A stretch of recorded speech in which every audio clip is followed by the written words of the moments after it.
இந்த 4 மரக்கன்றுகள் அப்படிங்கிற இந்த கவிதையை எழுதியிருக்கக்கூடிய கவிஞர் பழனி பாரதி அவர்களை குறித்து முதல்ல நம்ம சில விஷயங்களை அவரை குறித்து தெரிஞ்சுக்குவோம். கவிஞர் பழனி பாரதி அப்படிங்கிறவர் உங்களுக்கு நன்கு பரிச்சயமான ஒரு நபர் தான். ஏன்னா திரைப்படம் அப்படிங்கிற அந்த ஒலியில் நிச்சயமாக இவரை நீங்கள் வந்து தெரிஞ்சிருக்க வாய்ப்புண்டு. திரைப்பட பாடல்களை நிரம்ப எழுதியிருக்கக்கூடியவர். 1500க்கும் மேற்பட்ட பாடல்களை எழுதியிருக்கிறார்.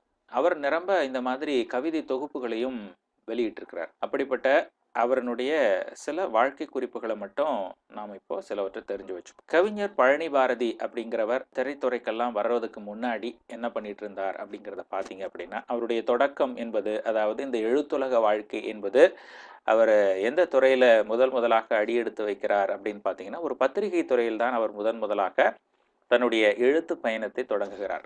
எந்த பத்திரிகை அப்படின்னா, நீரோட்டம், போர்வால் போன்ற நாளிதழ்களிலும் வார இதழ்களிலும் எந்த வேலைக்கு சேர்றார் அப்படின்னா, பிழை திருத்துகின்ற பணி, அதாவது ப்ரூஃப் ரீடர் அப்படின்னு சொல்கிறோம் இல்லையா, அந்த மாதிரி பிழை திருத்துகின்ற அந்த வேலைக்கு தான் முதலாக அவர் சேர்றார். அப்படி தன்னுடைய பணியை தொடங்கியவர் தான் படிப்படியே அந்த எழுத்தின் மீது மிகுந்த ஆர்வம் ஏற்படுகிறது அவருக்கு.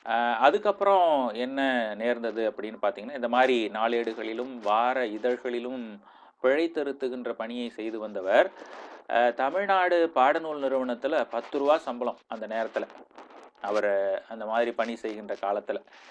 அந்த இடத்துல இந்த நூல்கள் இருக்கு இல்லையா, அந்த பாடநூல்களை எல்லாம் ஏற்றி இறக்கிறதுக்கு எவ்வளோ புத்தகம் எந்தெந்த இடத்துக்கு அனுப்பப்பட்டது அப்படிங்கிற கணக்கு எழுதுகிற வேலையில் தான் அவர் அடுத்ததாக அவர் பணி செய்த ஒரு பணியாக நம்ம பார்க்க முடியும். அதாவது தமிழ்நாட்டு பாடநூல் நிறுவனத்தில் 10 ரூபா சம்பளத்துக்கு அந்த புத்தகம் எவ்வளவு எந்தெந்த பகுதிக்கு அனுப்பப்படுது அப்படிங்கிறத பற்றின அந்த விவரங்களை கணக்கு எழுதுகிற வேலையில், ஒரு தற்காலிக வேலையில் அவர் இருந்திருக்கிறார். எப்பயுமே எழுத்தாளர்களுக்கு, அதுவும் இந்த கவி உள்ளம் பெற்றவர்கள் என்ன பண்ணுவாங்க அப்படின்னா, இந்த மாதிரி சாதாரணமான இந்த 10 ரூபா சம்பளத்துக்கெல்லாம் அதுக்காக அவங்க அந்த 10 ரூபாயிலேயே தன்னுடைய வாழ்க்கையை அடக்கிக்கிறவங்க கிடையாது. அதை மீறி இந்த உலகத்தில் நிறைய விஷயங்கள் இருக்குது அப்படிங்கிறத அவர்கள் அறிந்தவர்கள். அதையே பிழைப்பாதாரமாக வைத்துக்கொண்டு அவர் என்ன பண்ணலை, அதிலேயே மூழ்கி போயிடல. அடுத்ததாக என்ன செய்கிறார் அப்படின்னா, ஒரு நல்ல ஒரு எழுத்தாளர் வலம்புரி ஜான் என்று கேள்விப்பட்டிருப்பீங்க. அவர் ஆசிரியராக இருந்த தாய் என்கிற ஒரு வார இதழில் இவரும் போய் பணியாற்றுகிறார். அப்படி அந்த தாய் என்கிற வார இதழில் பணியாற்றுகின்ற காலகட்டத்தில் அவர் மூலமாக நிரம்ப ஊக்கம் பெற்று, வெறுமனே ஏதோ எழுதணும் போகணும் அப்படின்னு இல்லாமல் உன்னுடைய திறமைகளையும் வளர்த்துக்கொள் என்று அவரை வளர்த்து விட்டவர் வலம்புரி ஜான் அவர்கள். அப்படி அவர் ஆசிரியராக இருந்த அந்த தாய் வார இதழில் தன்னுடைய எழுத்து பணியை திரும்பவும் தொடர்கிறார். நிறைய பேட்டிகள், இந்த மாதிரி நிறைய இலக்கிய சம்பந்தமான விஷயங்களை எல்லாம் அதில் நிறைய அனுபவத்தை பெற்றவராக அந்த இதழில் அவர் பணியாற்றியிருக்கிறார். அதுக்கப்புறம் தான் மெல்ல மெல்ல அவர் திரைப்படத்துறைக்கு வருகிறார். அந்த மாதிரி வரும்போது திரைப்பட இயக்குனர் விக்ரமன் அவர்கள் இயக்கிய பெரும்புள்ளி என்ற ஒரு திரைப்படம், அந்த திரைப்படத்தில் முதலாக இவர் திரை இசை பாடலை அவர் எழுதுகிறார். அப்படித்தான் அவருடைய இந்த திரை இசை பாடல் என்கிற அந்த முதல் முயற்சியானது அந்த படத்திலிருந்து துவங்குகிறது அப்படிங்கிறத நீங்கள் தெரிஞ்சுக்கணும். அடுத்ததாக பார்த்தீங்க அப்படின்னா, இளையராஜா அவர்களினுடைய இசையில் வெளிவந்த இந்த காதலுக்கு மரியாதை என்று ஒரு படம் பார்த்துருப்பீங்க. அந்த படத்தில் வெளிவந்த பாடல்கள் எல்லாம் மிகப்பெரிய அளவுக்கு வெற்றி பெற்ற காரணத்தினால அவருக்கு ஒரு தனித்த அடையாளத்தை அது ஏற்படுத்தி தந்திருக்கிறத நம்ம பார்க்க முடியும். அந்த பாடலுக்கு தமிழ்நாடு அரசனுடைய சிறந்த பாடலாசிரியர் அப்படிங்கிறதுக்கான விருதை அன்றைய காலகட்டத்தில் தமிழக முதல்வராக இருந்த கலைஞர் மு கருணாநிதி அவர்களிடமிருந்து அந்த சிறந்த பாடலாசிரியர் விருதை அவர் பெற்றிருக்கிறார். அது மட்டும் இல்லாமல் கலைமாமணி விருது, கலை வித்தகர் கண்ணதாசன் விருது, சினிமா எக்ஸ்பிரஸ் விருது, இந்த மாதிரி பல விருதுகளையும் அவர் பெற்று ஒரு சிறந்த கவிஞராக இந்த சமூகத்தில் வலம் வந்து கொண்டிருக்கிறார். நான் முன்னமே குறிப்பிட்டதை போல 1500க்கும் மேற்பட்ட திரைசை பாடல்களை எழுதியிருக்கிறார். இன்னமும் தொடர்ச்சியாக எழுதி கொண்டிருக்கிறார். வெறும் திரைப்படம் என்கிற அளவில் மட்டும் நின்று விடாமல் பத்திரிகைகளில் கட்டுரைகள் எழுதுவது, கவிதை நூல்களை வெளியிடுவது அப்படிங்கிற அடிப்படையிலும் அவர் தொடர்ந்து இயங்கிக் கொண்டிருக்கக்கூடியவராக இருக்கிறார். அவர் சொல்லுகின்ற கூற்றை நீங்க கவனிக்கணும். கவிஞனுக்கு எது முக்கியம்? கௌரவம் தான் முக்கியம்.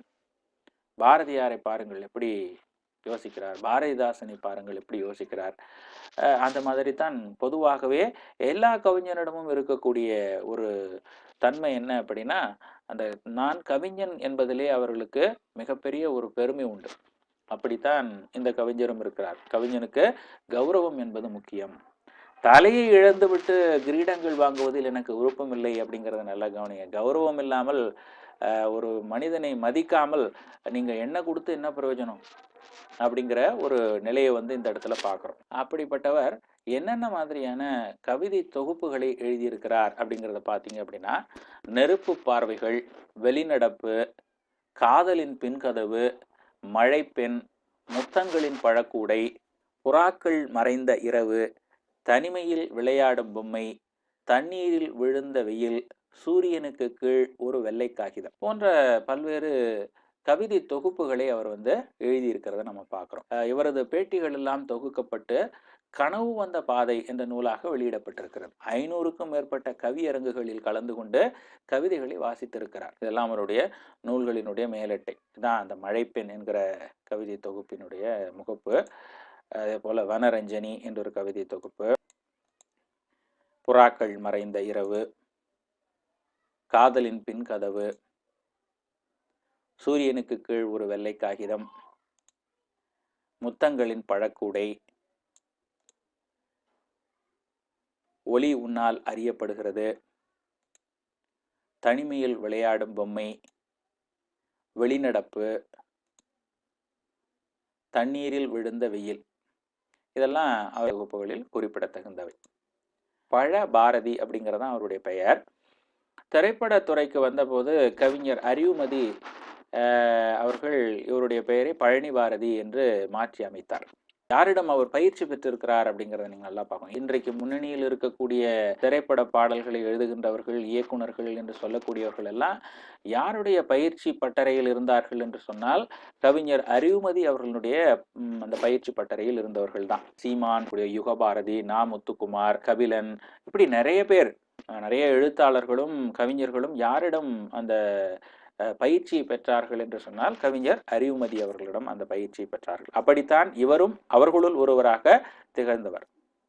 அவருடைய முதல் தொகுப்பான அந்த நெருப்பு பார்வைகள் என்ற புத்தகத்தை கவிஞர் அறிவுமதி தான் முதலாக அந்த தொகுப்பை அங்கீகரித்து நிறைய வாய்ப்புகளை எல்லாம் ஏற்படுத்தி தந்திருக்கிறார். அவரிடம் இவர் பயிற்சி பெற்றிருக்கிறார். அவர் மூலமாகத்தான் இப்படி ஒரு வெளி உலகத்துக்கு திரை இசை பாடலின் மூலமாக வெளிவருகிற ஒரு வாய்ப்பினை அவர் பெற்றிருக்கிறார். உங்களுக்கு பாடப்பகுதியாக வைக்கப்பட்டிருப்பது என்ன அப்படின்றத பார்த்தீங்க அப்படின்னா, சூரியனுக்கு கீழ் ஒரு வெள்ளை காகிதம் அப்படிங்கிறது இல்லையா, அந்த தொகுப்புல இருந்து தான் இந்த 4 மரக்கன்றுகள் என்கிற கவிதை உங்களுக்கு பாடப்பகுதியாக வைக்கப்பட்டிருக்கு. 4 மரக்கன்றுகள் என்கிற கவிதை. சரி, இப்போ நாம இந்த கவிதைக்குள்ள போவோம். 4 மரக்கன்றுகள். ஒவ்வொரு மரமும் ஒரு பிரார்த்தனை. வானத்தை நோக்கி விரியும் அதன் கரங்கள் தமக்காக இறைஞ்சுவதில்லை. ஒவ்வொரு மரமும் ஒரு பிரார்த்தனை. வானத்தை நோக்கி விரியும் அதன் கரங்கள் தமக்காக இறைஞ்சுவதில்லை. ஒவ்வொரு இலையும் ஓர் அழைப்பு. அதன் ஆனந்த நடனத்தில் நாம் பங்கு கொள்வதில்லை. ஒவ்வொரு இலையும் ஓர் அழைப்பு. அதன் ஆனந்த நடனத்தில் நாம் பங்கு கொள்வதில்லை. மலரும் ஒரு பூவில் காது வைத்து கேட்கிறேன். அதைவிடவும் பரிசுத்தமான அன்பின் ரகசியத்தை வேறெங்கும் கேட்டதில்லை. மலரும் ஒரு பூவில் காது வைத்து கேட்கிறேன். அதைவிடவும் பரிசுத்தமான அன்பின் ரகசியத்தை வேறெங்கும் கேட்டதில்லை. இலைகள் உதிர்ந்த மரத்தின் நிர்ச்சலனத்தை பார்க்கிறேன். அதைவிடவும் ஆழ்ந்த அமைதியை நான் உணர்ந்ததில்லை. இலைகள் உதிர்ந்த மரத்தின் நிர்ச்சலனத்தை பார்க்கிறேன். அதைவிடவும் ஆழ்ந்த அமைதியை நான் உணர்ந்ததில்லை. இன்று 4 மரக்கன்றுகளை தரப்போகிறேன்.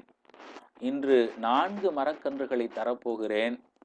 ஒன்று குழந்தையிடம், மற்றொன்று காதலியிடம், இன்னொன்று நோயாளியிடம், இறுதியாக ஒன்று துறவியிடம். இப்போ இந்த கவிதையை நம்ம பார்த்தோம். இந்த மரக்கன்றின் வாயிலாக என்ன சொல்ல வருகிறார் அப்படிங்கிறத நாம இங்க பார்க்கணும். மரங்கள் தன்னலமற்றவை அப்படிங்கிறது உங்களுக்கு நல்லா தெரியும். தனக்குன்னு எதுவுமே வச்சுக்கிறது இல்லை. மனிதர்களைப் போல அடுத்த தலைமுறைக்கும் சொத்து சேர்த்து வைக்கிறதா என்ன? மனிதர்களைப் போல தனக்கு கீழ் அடிமைகளை உருவாக்கி வைத்திருக்கிறதா என்ன? எதுவும் கிடையாது. அது தான் பாட்டுக்கு தன் போக்கில் அதன் கடமையை அது செய்து கொண்டே இருக்கும். இந்த உலகத்துக்கு எந்நேரமும் தன்னால் இயன்ற பயனை தந்து கொண்டே இருக்கக்கூடிய தன்மை கொண்டது மரங்கள். அப்படிப்பட்ட மரங்களைப் போல தன்னலமற்றவர்களாக இந்த மனிதர்கள் விளங்க வேண்டும். அப்படிப்பட்ட தன்னலமற்ற மனிதர்களாக யாரெல்லாம் இருக்கிறார்கள், யாரெல்லாம் அந்த அன்பை உணர்ந்தவர்களாக இருக்கிறார்கள், தன்னலமற்ற உணர்வு கொண்டவர்களாக இருக்கிறார்கள் என்கிற ஒரு கண்ணோட்டத்தில் இந்த கவிதையை கவிஞர் சொல்லியிருப்பதை நாம் ஊகிக்கலாம். கவனிங்க, ஒவ்வொரு மரமும் ஒரு பிரார்த்தனை, வானத்தை நோக்கி விரியும் அதன் கரங்கள் தமக்காக இறைஞ்சுவதில்லை. அந்த கிளைகள் விரித்திருப்பதை என்னன்னு சொல்ற கவிஞர் உருவகப்படுத்துறார். கரங்கள் என்று சொல்றார். கரங்கள் என்ன அர்த்தம்? கைகள் என்று சொல்கிறார். இங்க பாருங்க, மரம் எப்படி இருக்க, கிளைகள் விரித்து இருக்கிறது. அதெல்லாம் வானத்தை நோக்கி அழைப்பதை போல இருக்கிறது. ஒவ்வொரு மரமும் ஒரு பிரார்த்தனை என்று சொல்கிறார். எதையோ வானத்தை நோக்கி வேண்டுகிறது. ஆனால் அந்த கரங்கள் தனக்கு என்று எதையுமே கேட்பதில்லை என்பதை இங்க சொல்றார். அதுபோலத்தான் அன்பு கொண்டவர்கள் தனக்காக எதையும் எதிர்பார்க்க மாட்டார்கள். ஒவ்வொரு மரமும் ஒரு பிரார்த்தனை, வானத்தை நோக்கி விரியும் அதன் கரங்கள் தமக்காக இறைஞ்சுவதில்லை. தன்னலமற்றதாக இருக்கிறது அது. ஒவ்வொரு மரமும் ஒரு பிரார்த்தனை, வானத்தை நோக்கி விரியும் அதன் கரங்கள் தமக்காக இறைஞ்சுவதில்லை. எனக்குன்னு எதையும் கேட்பதில்லை. எனக்கு இதை கொடு. ஆனால் மனிதர்கள் கேட்குறோம். கடவுள்கிட்ட போகிறதே எதுக்காக போகிறோம் இன்னைக்கு அப்படிங்கிறது யோசிச்சிங்கன்னா, எனக்கு நிறைய மார்க் கொடு, நிறைய பணம் வேணும், எனக்கு நல்ல கணவன் வாய்க்கணும், அல்லது தனக்கு நல்ல மனைவி வாய்க்க வேண்டும் என்றும், அல்லது தனக்கு நோய் தீரணும் அப்படின்னும், தனக்கு கடனிலிருந்து விடுதலை பெறணும் அப்படின்னும், இப்படி பல்வேறு கோரிக்கைகளை வைத்து கொண்டு தான் நாம் என்ன பண்ணுறோம், கடவுளிடம் போகிறோம். ஆனால் இந்த மரங்களும் கூட பிரார்த்தனை செய்கின்றன. ஆனால் வானத்தை நோக்கி இறைவனிடம் வேண்டுகின்றது போல அது தன்னுடைய கிளை பரப்பி பிரார்த்தனை செய்கிறது. ஆனால் அது தனக்கென்று எதையுமே கேட்கவில்லை என்பதை சொல்கிறார். ஒவ்வொரு இலையும் ஓர் அழைப்பு, அதன் ஆனந்த நடனத்தில் நாம் பங்கு கொள்வதில்லை. இல்லையா? எப்படிப்பட்டதா இருக்கு அந்த இலைகள், எல்லோரையும் அழைப்பதை போல இருக்கிறது. அதை நாம் கண்டுகொள்வதே இல்லை. அதுபோலத்தான் அன்பிற்காக அன்பின் அழைப்பு எங்கும் இருக்கிறது. அதை நாம் உதாசீனம் செய்கிறோம் அப்படிங்கிறத சொல்றோம். அன்பை நாம் உதாசீனம் செய்யக்கூடியவர்களாக இருக்கிறோம். ஆனால் நீங்கள் உதாசீனம் செய்கிறீர்கள் என்பதற்காக அன்பு காட்டாமல் இருக்கவில்லை. அன்புடையவர்கள் நேசித்து கொண்டேதான் இருக்கிறார்கள். எப்படி மரங்கள் எப்படி தனக்காக எதையும் வேண்டுவதில்லையோ அதை போல தொடர்ச்சியாக அன்பு செலுத்தக்கூடியவர்களாக இருக்கிறார்கள். அதுபோலத்தான் இந்த இடத்துல ஒவ்வொரு இலையும் ஓர் அழைப்பு, அதன் ஆனந்த நடனத்தில் நாம் பங்கு கொள்வதில்லை. அந்த அன்பில் கலத்தல் என்கிற ஒரு நிலை இருக்கிறது. அதுதான் உண்மையிலேயே பெரும் மகிழ்ச்சி தரக்கூடியது. ஆனால் நாம் அந்த அன்பை புரிந்து கொள்வதில்லை. பாட்டியின் அன்பை எந்த பேத்தியாவது எந்த பேரனாவது புரிந்து கொள்ளுகிறானா அப்படின்னு பார்த்தோம்னா இல்லை. அன்பிற்காக இயங்குகிற ஒரு தன்மை இருக்கிறது. ஆனால் நாம் தான் என்ன செய்கிறோம், அலட்சியம் செய்கிறோம். எத்தனை பேர் உங்களுடைய தாத்தாவையோ பாட்டியோ மதிக்கிற ஒரு பண்புடையவர்களாக இன்றைய சமூகம் இருக்கிறது அப்படிங்கிறத யோசிச்சு பாருங்களேன்.